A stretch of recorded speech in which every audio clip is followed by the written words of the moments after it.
edufan. Lanjut Amanah Danain.id. Assalamualaikum warahmatullahi wabarakatuh. Apa kabar teman-teman semuanya? Semoga semua dalam keadaan sehat walafiat ya. Diberikan kesehatan, kelancaran, serta kemudahan dalam segala urusan apapun itu. Makin semangat lagi kita, makin kuat mental. Oke teman-teman, kali ini saya akan membahas tentang siap-siap API OJK sudah mulai persiapan untuk pencabutan izin 23 pinjol di Juli ini. Wow, pinjol-pinjol apa saja itu kita akan bahas secara tuntas. Tapi sebelumnya saya harapkan kalian semua yang sudah subscribe channel ini, agar channel ini terus berkembang dan dapat memberikan informasi terbaik buat kalian yang galbay. Oke teman-teman, ini dia buat kalian.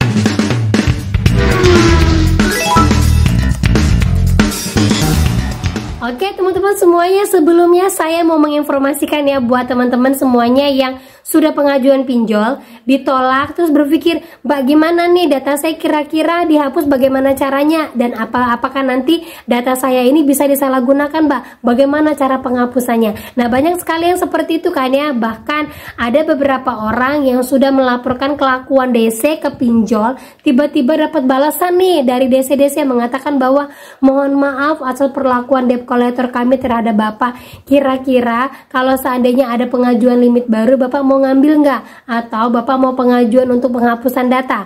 Nah sekarang sudah modelnya seperti ini teman-teman. Nah seperti yang dilampirkan oleh teman saya mengatakan, ini kira-kira penipuan atau enggak ya, kok dia langsung menawarkan untuk penghapusan data. Nah seperti chat dari DC Pinjam Yuk mengatakan bahwa, halo Kak, selamat siang, kami dari pihak aplikasi Pinjam Yuk mohon maaf atas ketidaknyamanan mengenai DC yang tidak sopan terhadap pelanggan saat melakukan penagihan.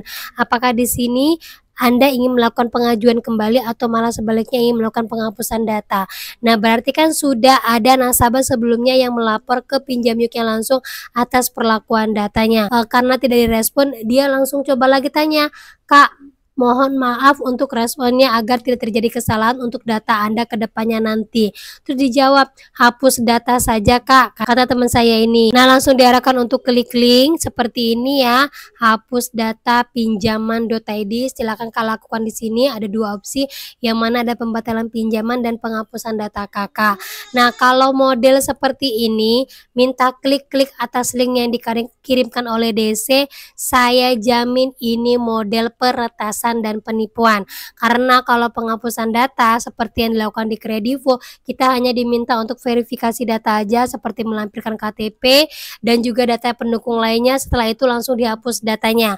Kalau udah masuk lewat link-link seperti ini, saya jamin ini 100% penipuan. Nah itu dia teman-teman ya, kalau saya bilang ini kelakuan orang dalam. Kenapa kelakuan orang dalam? Bagaimana dia tahu bahwa data kita ditolak dari aplikasi pinjol itu? Yang pertama, terus lagi yang kedua, bagaimana dia tahu bahwa sekarang ini kita sedang diteror sama DC pinjol?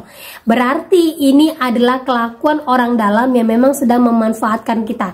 Nah pinjol itu tahu sendiri ya, baik dari perusahaannya, karyawan-karyawannya, DC pihak ketiga, semua memanfaatkan orang-orang yang terlilit pinjol, apalagi orang yang terdesak ketakutan terhadap segala teroran pinjol.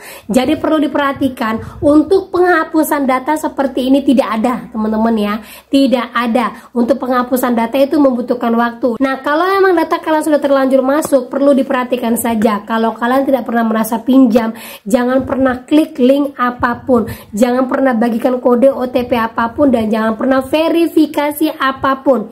Ingat teman-teman ya, kita sudah pernah datanya terbuka di pinjol, otomatis orang dengan leluasa bisa melihat keadaan kita. Jadi satu-satunya cara buat kita adalah tetap perhatikan apapun pesan yang masuk di HP kalian, dan jangan terima nomor telepon yang tidak dikenal. Perlu waspada dari sekarang, gitu teman-teman ya. Nah lanjut lagi teman-teman, nah, ternyata saat ini sedang ada gonjang-ganjing nih antara OJK, API dan pinjol. Nah gonjang-ganjingnya itu apa? Yaitu persiapan untuk pencabutan izin ke 23 pinjol yang diinformasikan apabila sampai nanti batas waktu tertentu, yaitu 30 Juli ini, bila beberapa pinjol yang dimaksud tidak bisa menyetorkan modal usaha, berarti akan didenda, kemudian akan dipersiapkan untuk pencabutan izin oleh OJK. Nah ini sudah diumumkan diumumkan oleh API, di mana API mengatakan bahwa mereka mengapresiasi OJK masih memberikan waktu sebelum pencabutan izin dari pinjol-pinjol yang TKB 90-nya masih bermasalah sampai hari ini dan masih belum menyetorkan izin usaha sebesar 12,5 miliar. Nah, berikut informasinya teman-teman ya. OJK catat 23 fintech P2P lending memiliki TWP 90 di atas 5% per Mei 2025. Nah, OJK mencatat ada 23 pinjol dengan TKB 95% per Mei. Peningkatan TWP 90 disebabkan antara lain adanya peningkatan pendanaan yang bermasalah. Adapun TWP 90 P2P lending Mei 2025 tercatat sebesar 3,19%. Jika ditelaah secara rinci, TWP 90 Mei ini tercatat memburuk jika dibandingkan posisi Mei 2024 sebesar 2,79%, yang artinya per Mei 2025 ini paling buruk untuk kasus gagal bayar. Nah, baru-baru ini juga OJK juga menginformasikan bahwa OJK bakal membekukan pinjol yang tak mampu jaga kredit macet. Nah, ini terjadi di bulan Juli ini ya teman-teman ya informasinya ya. Nah, kita baca dulu informasinya. Kalau sudah masuk ambang batas tersebut, OJK akan melakukan langkah-langkah pembinaan, yaitu melalui surat pembinaan, permintaan rencana aksi untuk memenuhi aturan informasinya ya. Jika penyelenggara terus berlanjut dan ditemukan potensi risiko lebih serius seperti gagal bayar, OJK akan menjatuhkan sanksi administrasi termasuk penghentian sementara penyaluran pinjam dan pembatasan penerimaan lender baru alias pembekuan usaha. Terkait dengan pembekuan usaha tersebut, akhirnya AFPI angkat suara mengatakan bahwa AFPI apresiasi kebijakan OJK beri waktu P2P lending untuk benahi kredit macet sebelum dicabut izin. Artinya akan ada beberapa pinjol yang akan dicabut izinnya per Juli ini, yang mana informasinya apabila pinjol tersebut memiliki gagal bayar tertinggi, kemudian juga tidak mampu menyetorkan modal usaha sebesar 12,5 miliar. Nah, artinya pinjol-pinjol yang akan dicabut izinnya oleh OJK adalah dengan TWP 90 di atas 5%.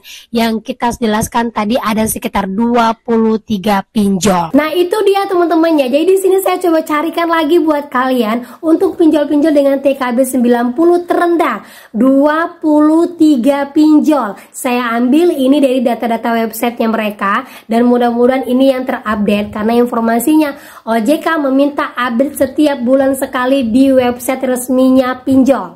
Jadi ini bisa kita lihat. Nah, buat kalian yang ada galbay-galbay di sini, kalian penentunya. Karena apa?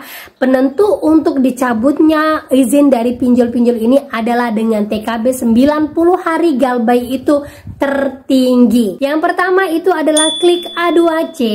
Lanjut lagi ada Kredit Pro. Ini TKB 90-nya di bawah angka 96%. Nah, lanjut lagi ada Koin P2P. Kemudian ada Pinjam Duit. Lanjut lagi Dana Kini. Kemudian Cash Cepat. Lanjut lagi Solusiku. Kemudian Kredito. Lanjut lagi ada Kredit Fast. Kemudian Indosaku, Dana Bijak, Modal Rakyat, Crowdy, Akseleran, Kredito, Dana Kini, Finmas, Edufan. Lanjut Amanah, Danain.id. Dan yang terakhir itu adalah Dana Rupiah. Nah, itu dia beberapa pinjol. Di dalamnya itu ada pinjol syariah yang mana sudah melakukan merger. Kemudian ada lagi 7 pinjol yang sekarang ini sedang penjajakan dengan investor asing. OJK memastikan per Juli ini apabila TKB 90-nya tidak bisa diperbaiki, maka mereka akan stop menyalurkan pinjaman sampai hari ini. Nah, termasuk juga itu adalah Dana Rupiah dan juga pinjol-pinjol ini dianggap belum bisa menyetorkan modal usaha sebesar 2,5 miliar dan juga 7,5 miliar. Nah, Nah, kita akan lihat pemberlakuan OJK ini akan membuat merosot beberapa pinjol-pinjol, dan dari kategori 96 pinjol kita akan lihat bulan depan berapa lagi pinjol yang tersisa. Saya akan update lagi buat kalian, yang pastinya informasi-informasi ini saya yakin makin memperkuat mental kalian lagi dan makin semangat lagi buat kalian memperbaiki diri. Ingat, jangan pernah takut untuk galbay, jangan pernah gaya lubang tutup lubang, karena itu adalah bom waktu buat kalian semuanya.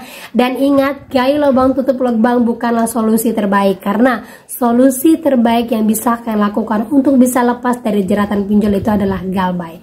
Semangat terus, dan bukan kalian sendiri yang galbay gitu teman-teman ya. Nah oke, itu dia informasi yang bisa saya sampaikan buat kalian. Teruslah memperbaiki hidup kalian, perbaiki kualitas diri kalian, dan pelan-pelan kalian selesaikan satu persatu untuk hidup lebih tenang lagi. Oke teman-teman ya. Oke, itu dia akhir kata yang saya ucapkan. Assalamualaikum warahmatullahi wabarakatuh.